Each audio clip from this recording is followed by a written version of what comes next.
One group wey dem dey call Niger Delta Rights Advocates dey call on stakeholders and all members elect to support and endorse Benjamin Kalu of Abia State for the position of the Deputy Speaker of the House of Representatives. National coordinator of the group, Bright Ngolo, for one to talk with Tori people for Port Harcourt, come talk say Kalu dey very experienced and him score highest for attendance for sitting and don sponsor about 43 bills compared to the others wey dey for the race with am.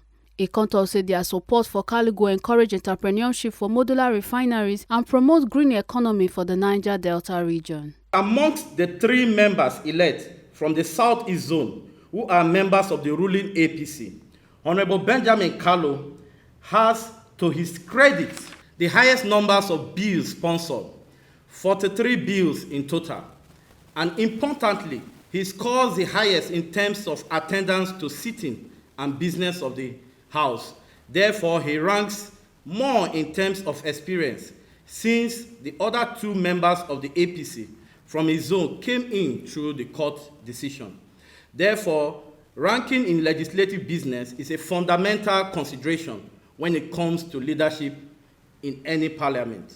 NDROA consider the interest of Abia State, which is one of the 9 states that constitute the Niger Delta region, as non-negotiable, given the fact that by geographic proximity, Abia State falls under the Southeast geopolitical zone.